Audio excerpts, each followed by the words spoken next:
Hey guys, Kelsey here. This week, which is the second week, is for our labor and delivery stories. If you had followed me on my personal YouTube that I had been recording on for quite some time, you guys did see my labor and delivery story that I had spoken into a mic over the clips of my birth.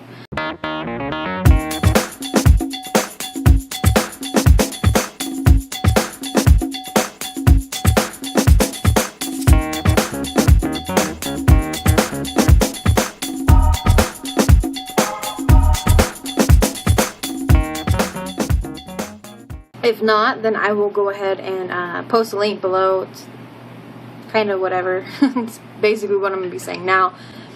If you don't, however, I've got my actual vlog, which I wrote my story in, which I'm pulling up right now, so don't mind me. To be easier on me, since I've been kind of all over the place today, there's been a lot going on. It's probably easier for me just to read the story to you guys. So I'm going to go ahead and do that. I started school today and everything else, so I'm kind of all over the place. So here's the story. I'll go ahead and post some pictures while I'm talking. I was due on October 17th, 2012.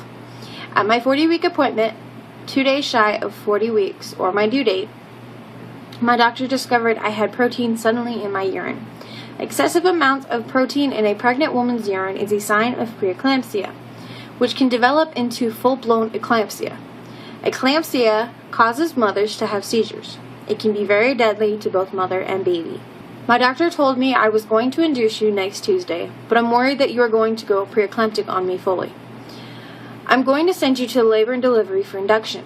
I hadn't progressed much. She called the hospital and told them that I would be on my way shortly. Now, with that part right there, when she called the hospital to see me and to get induced, I asked her what doctor was on call, since the doctors here in my town will rotate. My doctor will be on call one night, and then another doctor will be on call the next night, and then another doctor, and I'll come back to my doctor. I found out that the doctor that I had originally had, that I saw one time before I switched to my doctor I had, which was Dr. Martin, the doctor that I had left was the one on call. I didn't like him. I didn't like anything about him. He had a baby's death under his belt. I just didn't want anything to do with him. So I switched doctors. Well, come to find out, he was the doctor on call for the night that I was going to be induced, or the night that I was going to the hospital to be induced the next day. I asked my doctor, I don't want to do that. Can we, wait? Can we hold off? She goes, well, you've got proteins. We can't hold off. You're not going to be induced tonight, so don't worry about it. So she called, talked to him, then it was reassured to me that I wouldn't have to deal with the doctor. So I was like, okay, fine, I'll go ahead and go. DJ, my husband, and I left the doctor's office, went home, and made sure we had everything together. I'd had all the bags packed for over a week, so all I had to do was grab pillows and other loose items. DJ took a shower and got some food. My husband was rushing around in a somewhat panic mode. He was anxious, like all soon-to-be new dads. I stopped him during a runaround and told him to calm down, take a deep breath, and not to panic. We had plenty of time. He took a deep breath and sat down to eat. When we got to the hospital an hour later, I was admitted. I didn't have to go to the triage or anything. My water hadn't been broken. I wasn't in active labor, so they put me in a room. Since I had been to the hospital for birthing classes, they had all my information already. They allowed me to order some dinner, which I got a turkey sandwich and french fries. Later that night, I tried to get some sleep. That didn't work too well since I was in pain for my wisdom teeth. They were breaking through, as well as being unsure and excited. I was finally given an Ambien to help me catch some sleep. Now, that part of my birthing story had been having mild contractions for months leading up to being admitted, and I had my 3 wisdom teeth coming in, and it was unbelievably painful. And on top of that, I think it was this one that actually was infected. So that didn't help anything. And I actually got them pulled maybe a month after I had Jericho. So right after my birthday. If you don't know what an Ambien is, it's a sleep aid that is oftentimes given to insomniacs. I slept for 6 hours, and at 5:30 a.m., they placed a Cytotec pill against my cervix. If you don't know what Cytotec is, it's a little itty bitty itty little pill that is set next to your cervix to go ahead and help it thin out and to soften. After 4 hours, 9:30 a.m., my cervix had thinned out a little. They gave me another dose to help my cervix ripen. My mother-in-law, grandmother-in-law, and my good friend were all there, as well as a DJ. We were enjoying the big event of my induction. We were cracking up so hard and having a good time. Before they started my Pitocin, they had me get up and walk around. They wanted to see if I would dilate any more on my own.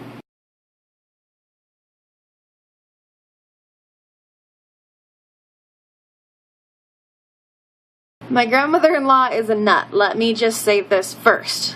There we go. Not in a bad way by any means. She was so excited that all the babies were around and her first great-grandbaby was being born. While I was relaxing in bed and talking to everyone, a new mom was walking by with her daughter. My grandmother-in-law threw her phone, her coffee, and screamed, "Ooh, a baby!" None of us could stop laughing. I actually had asked the nurse what she thought of my family and my friend, and she actually said that she doesn't usually hear laughter like that, and we were really loud and really funny, and she was laughing while she was telling me this, so apparently she thought it was okay. At around 1:30 p.m. they started the Pitocin. Pitocin is an IV drip drug that helps induce your contractions. Every 30 minutes, they up the amount by 1 point. After they would up the amount, they would have me walk around a little bit to help me get the baby moving and such. At level 6, I was 3 centimeters and about 80% effaced. The contractions weren't too intense. I could feel them, but I wasn't in major pain. I was writing down some details in Jericho's baby book, leaned forward, and it felt like Jericho's head had moved against my cervix. He had done this for several months prior to labor, so I thought nothing about it. Not even 15 seconds later, I felt a gush of fluid. My mother-in-law told me later my eyes went big as I said, "I think I just peed myself." But it won't stop. "Oh, my water just broke." DJ had been getting some food. My grandmother-in-law rushed to go get him. He had been at the hospital that we were in. They have this little room that has ice, water, a refrigerator, drinks, things like that for the husband and the wife and the families and things like that. And he had been over there cooking ramen so he could get something to eat because we brought food with us. The contractions started to hit me hard about 10 minutes later. DJ was back and holding my hand. They were hitting me about every 1 to 2 minutes. As the contractions got stronger, my in-laws were saying the number of the contractions were rated on the computer screen. A painful contraction hit me as my mother-in-law said the number along with, "Oh, that was a big one." I screamed at her, "I don't need to know how big they are. I can feel them." No numbers were mentioned after that. I apologized to her after the pain subsided. I felt bad for screaming at her, but I was not in a good mood. I was in pain, and they kept talking about, "Oh, that's a big one." And they kept telling me the damn numbers. I did not want to hear it. I finally just flipped the hell out on them. Yeah, that solved that problem. I laid down through the first 10 contractions, but after crying through a couple, I stood up and begged for the epidural. I was trying to move through them, but it wasn't working too well. Around 8 p.m., I got the epidural, which didn't hurt, by the way. It actually kind of felt like a bee sting, to be honest. I did jerk a little bit, but it's just because I didn't expect it. He didn't say, "Okay, 1, 2, 3, like I always ask them to do. Like when I get blood drawn, an IV in, or anything like that, I always ask them, "Can you do 1, 2, 3?" And my anesthesiologist didn't. He just kind of poked me, and I jerked. But I didn't get hurt, apparently. I just didn't expect it. DJ was the only one allowed in the room. They allowed one person. He sat in front of me and he held me, and that's when they poked me with the damn needle that hurt like a bee sting. I was starting to feel great. I was still at about 3 centimeters at this time. The nurse told me that a centimeter an hour is normal, and I had 7 to go. My nurse came back in about 10 p.m. to inform me that I had to start oxygen because Jericho's heart rate was dropping. They got me in an oxygen mask, and that is about the time I started to feel the contractions more and more. The thing about my epidural is, the anesthesiologist came in, gave me my needle in my back, hooked everything up, and didn't give me the button to release the medication. He stuck the button up near the bag for the medication. Didn't tell me and left. So apparently I didn't really have that much of an epidural. I was pissed when I got it. I was like, "Really? You guys didn't tell me?" My contractions were beginning to hurt again, and I didn't understand why. I was under the impression that the epidural was supposed to ease my pain. A few minutes later, I was feeling the biggest urge to push and like I had to poop. I called the nurse in and told her. After 3 contractions of feeling that way, she checked me. She said, well, you are 100% effaced and 10 centimeters. Let's get ready to start pushing. I was shocked. I jumped 7 centimeters in a matter of 2 hours. The nurse was even surprised at how fast I had progressed. When the nurse gave me the go-ahead, I started pushing. After about 15 minutes or so pushing with her, the doctor was called, and I was allowed to start the major work. My epidural had worn off by this time, and I felt everything. And let me tell you, it hurt like a son of a gun. Even with the pain, I didn't cry or anything during most of the pushing. The doctor told me that since I wasn't very big down there, she had to cut me slightly. Thankfully, she had numbed me where she cut, but I felt the needle that had numbed me. I did feel that, and I was like, what are you doing? She goes, I am cutting you. That was before she had actually started cutting. She stabbed me with a needle, and I was like, that didn't feel very good, but I didn't know what it was.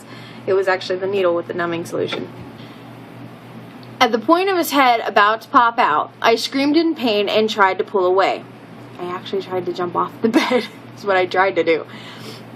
The nurse and DJ yanked me back down, and in that moment, The nurses and DJ yanked me back down, and in that moment, Jericho slid right out like a water main had broke. It was like a giant relief to my lady bits. They put him down on my stomach on a blanket, which I'd asked them to put him on my bare skin, and they didn't, but they put him on a blanket on my stomach, and I met my son right then. I remember saying, hey there, little buddy. I didn't cry, I didn't do anything. Just kind of like, hey there, little buddy. The pain of labor is basically tons and tons of pressure. It also feels like you really, really have to go poop. It also burns when the head is coming through your opening. When it burns down there, they call it the ring of fire. It's like you can feel your vaginal opening stretching, so it burns. It's like the best way for me to describe it is if you've ever gauged your ears and you put the gauge in and you can feel the skin stretching and kind of ripping a little bit, that's what it feels like. Just a lot worse and a lot more south.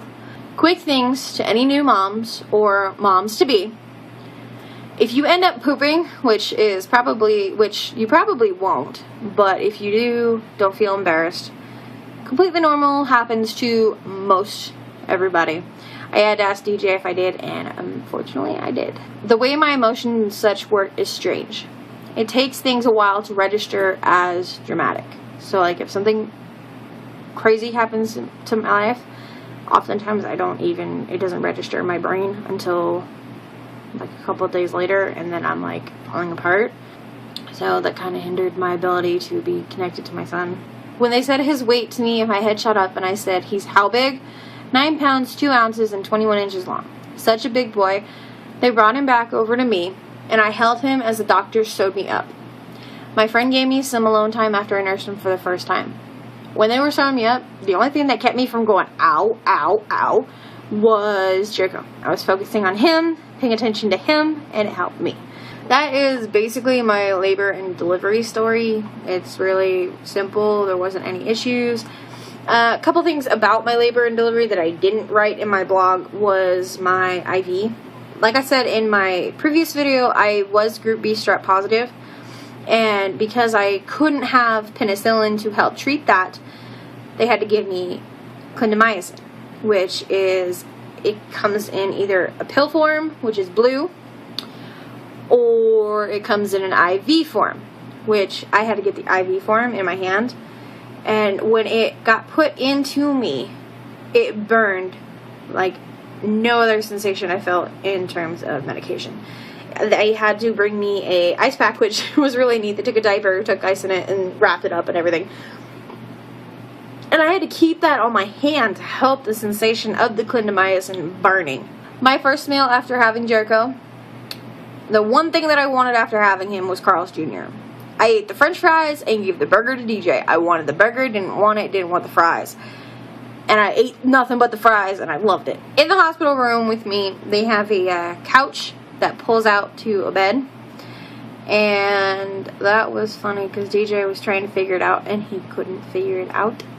When I had Jericho, I tried breastfeeding, and I got it the first try. but after that I had trouble. I had to call my lactation consultant and the nurse like 3 different times to help me, and I still didn't get it really well. So I basically, like I said, I only breastfed and gave him breast milk for about a month.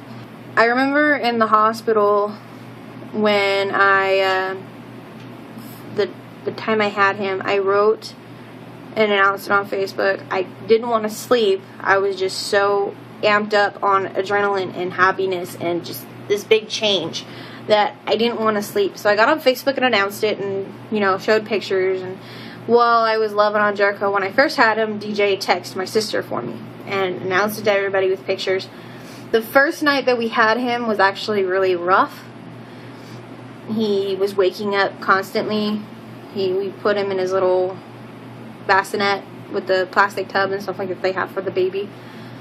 And he didn't like that at all. He didn't want to be in that. And when he was, he'd sleep for a little bit and that was it. At one point, DJ walked around with him, cradled him, tried to love on him, tried to calm him down, and it wasn't working. So I told DJ to get some sleep because they did have to work the next day. In the hospital, I didn't want to do the sleeping in the same bed thing in the hospital because, you know, a lot of people think that's real dangerous. But I needed some sleep. I hadn't really slept. So I put pillows up around Jericho, put him in my arm, like cradled him, and I went to sleep exactly like that. And that was the best sleep I had had in so long. Even though it was only a few hours, I hadn't slept that good in so long. And the only reason I kept getting woken up was not because of Jericho, because the nurses kept coming in and telling me we need to do vitals, we need to do this, we need to do that. So we did all that, and then they'd leave and I'd go back to sleep. My nurse was awesome. Her name was Carrie, and I think she just absolutely loves her job because she's so happy-go-lucky and so sweet and so much fun. Yeah, I really don't know what else to say besides, you know, that's my labor and delivery story. If you guys have any questions, comments, topic ideas, or anything like that, feel free to go ahead and leave them for us. Like our Facebook page. If you guys want everything, I've got all the links below in the description. So I will see you guys later.